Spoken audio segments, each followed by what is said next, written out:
ইনশাআল্লাহ এই দোয়ার উপর যারা আমল করবে আল্লাহ পাক তাকে প্রশস্ত সদর দিবেন, জ্ঞান দিবেন, সাহস দিবেন। ডক্টর জাকির নায়েক এই দোয়াটার উপর খুব বেশি আমল করেন। আপনারা কি দেখেছেন না লেকচারে? এই দোয়াটার ব্যাপক ফজিলত আছে। তো মুসা আলাইহিস সালাম বলছেন, আল্লাহ আমার এই সমস্যা, আল্লাহ বলছেন এই দোয়া করো, রব্বিশ রহলি সদরি। আমরা কি দোয়া করবো তাহলে? রব্বিশ রহলি সদরি, আল্লাহ আমার এই কলিজাটা বড় করে দাও। মানে আমার কলিজা বড় করো মানে কি? সাহস বাড়িয়ে দাও। দিনের দাওয়াত দেওয়ার জন্য কি লাগে? সাহস। আমার সাহস বাড়িয়ে দাও। একজন আলেম বলেছিলেন তিনটা জিনিস লাগে, জ্ঞান, সাহস, ধৈর্য। দিনের দাওয়াত দিতে এবং দিন বিজয় করতে তিনটা জিনিস লাগবে, জ্ঞান, সাহস, ধৈর্য। হে আল্লাহ আমার বক্ষকে প্রশস্ত করো, ওয়াসসিরলি আমরি, আমার কাজকে সহজ করে দাও। আমার কাজ সহজ নয়, কাজটা সহজ করে দাও। ওয়াহলুল উকদাতাম মিন লিসানি, আমার জড়তা আছে জিহ্বায়, দূর করে দাও। ইয়াফকাহু কওলি, যাতে করে আমার কথা মানুষ বুঝতে পারে। ডক্টর জাকির নায়েক এই দোয়াটার উপর খুব বেশি আমল করেন। মুসা আলাইহিস সালাম কে আল্লাহ পাক ফিরআউনের কাছে পাঠিয়েছেন। কোরআনের পাতায় পাতায় মুসা ফিরআউন, মুসা ফিরআউন, মুসা ফিরআউন। আল্লাহ পাকের কি অলৌকিকত্ব, মানে কি নিদর্শন! যেখানে আবু জেহেল সেখানেই মুহাম্মদ, যেখানেই আজার সেখানেই ইব্রাহিম, যেখানে ফিরআউন সেখানেই মুসা। তাহলে এই যুগেও যেখানেই যত বেশি করাপশন, যত বেশি অন্যায় অবিচার, সেখানে তত বড় মুমিনের জন্ম হবে ইনশাআল্লাহ। তো আল্লাহর পক্ষ থেকে নবুয়ত পাওয়ার পরে তিনি দোয়া করছেন, আল্লাহ আমার এত সাহস নাই, আমার এত সাহস নাই, শক্তি নাই, আল্লাহ আমি দুর্বল। তার মধ্যে একজন মানুষ আমার এক থাপ্পড়ে মারা গেছে ওদের ওখানে। থাপ্পড়ে না, সরি, ঘুষি ফাওয়াকাযাহু ফাকাদা আলাইহি, এক ঘুষি দিয়েছেন। এই যে এক ঘুষি দিয়ে মানুষ মেরেছেন মুসা আলাইহিস সালাম, মানে অ্যাক্সিডেন্টলি, ইচ্ছা করে না। এটা থেকেই ওই যে চাইনিজ মার্শাল আর্ট শুরু হয়েছে, এক ঘুষিতে মানুষ মারা যায়।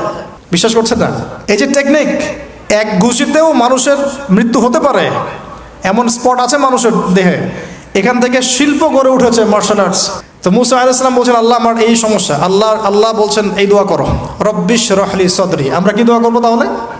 রব্বিশ রহলি সদরি, আল্লাহ আমার এই কলিজাটা বড় করে দাও। মানে আমার কলিজা বড় করো মানে কি? সাহস বাড়িয়ে দাও। দিনের দাওয়াত দেওয়ার জন্য কি লাগে? সাহস। আমার সাহস বাড়িয়ে দাও। একজন আলেম বলেছিলেন তিনটা জিনিস লাগে, জ্ঞান, সাহস, ধৈর্য। দিনের দাওয়াত দিতে এবং দিন বিজয় করতে তিনটা জিনিস লাগবে, জ্ঞান, সাহস, ধৈর্য। এবং সেই আলেম আপনাদের খুব পরিচিত একজন। হে আল্লাহ আমার বক্ষকে প্রশস্ত করো, ওয়াসসিরলি আমরি, আমার কাজকে সহজ করে দাও। আমার কাজ সহজ নয়, কাজটা সহজ করে দাও। ওয়াহলুল উকদাতাম মিন লিসানি, আমার জড়তা আছে জিহ্বায়, দূর করে দাও। ইয়াফকাহু কওলি, যাতে করে আমার কথা মানুষ বুঝতে পারে। ডক্টর জাকির নায়েক এই দোয়াটার উপর খুব বেশি আমল করেন। আপনারা কি দেখেছেন না লেকচারে? এই দোয়াটার ব্যাপক ফজিলত আছে। ইনশাআল্লাহ এই দোয়ার উপর যারা আমল করবে আল্লাহ পাক তাকে প্রশস্ত সদর দিবেন, জ্ঞান দিবেন, সাহস দিবেন। ইনশাআল্লাহ দাওয়াতের ক্ষেত্রে সে মানে না জড়তা মুক্ত কথা বলতে পারবে ইনশাআল্লাহ। এই কাজগুলো আমাদের করা উচিত। সবচেয়ে বড় কথা, তিনি ফেরাউনকে দাওয়াত দিয়েছেন। তাহলে বুঝলাম দাওয়াতের কাজ আস্তে আস্তে আস্তে আস্তে ওই পর্যায় পর্যন্ত যেতে হবে কি না? তাহলে এখনকার বিশ্বে কি ফেরাউন নাই? এখনকার বিশ্বে ফেরাউন নাই? অল্প কিছু জায়গা বাদ দিয়ে ম্যাক্সিমামই তো ফেরাউন। অল্প কিছু জায়গা বাদ দিয়ে ম্যাক্সিমামই ফেরাউন, হামান, কারুন, নমরুদ। আর এই কথাটা বলার সৎসাহস থাকা উচিত। কোন দৃষ্টিকোণ থেকে বলা হচ্ছে? বিকজ আল্লাহ পাকের আইন আপনি মানছেন না, আল্লাহ পাকের কোরআন আপনি মানছেন না, নবীর সুন্নত মানছেন না। আপনার সাথে আমার কোনো কনফ্লিক্ট নাই, কিন্তু দাওয়াত তো শুনতে হবে। লা ইলাহা ইল্লাল্লাহর অর্থ কি? লা ইলাহা ইল্লাল্লাহ মানে লা মা'বুদান ইল্লাল্লাহ, আল্লাহ পাক ছাড়া কোনো হক মা'বুদ নাই। লা হুকমা ইল্লা লিল্লাহ, আল্লাহ পাকের হুকুম এটা ছাড়া লিগ্যাল কোনো হুকুম নাই, ইললিগ্যাল, বাকিটা ইললিগ্যাল। তো আমাদেরও দাওয়াত আস্তে আস্তে আস্তে আস্তে ওই পর্যায় পর্যন্ত যাওয়ার তৌফিক আল্লাহ পাক দান করুন। আমি এটা শিক্ষা সর্বশেষ শেষ করে দিই, লাস্ট সর্বশেষ। এই যে কোরআনের পাতায় পাতায় এরকম কিন্তু অনেক, প্রায় 25 জন মহামানব পাবেন আপনি। আমি অল্প কয়েকজনের কথা বলতে পেরেছি।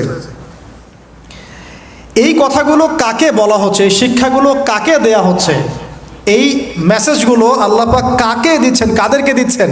উত্তর, নবী সাল্লাল্লাহু আলাইহি ওয়াসাল্লামকে, তার সাহাবীদেরকে, তার পুরো উম্মাহকে। তাই তো? এখন আমাদের নবী সাল্লাল্লাহু আলাইহি ওয়াসাল্লাম কি এই বিষয়গুলোর উপর আমল করেছেন কি করেন নাই? দেখেন, 23 বছরের জীবন, প্রথম 3 বছর গোপনে গোপনে দাওয়াত দিয়েছেন।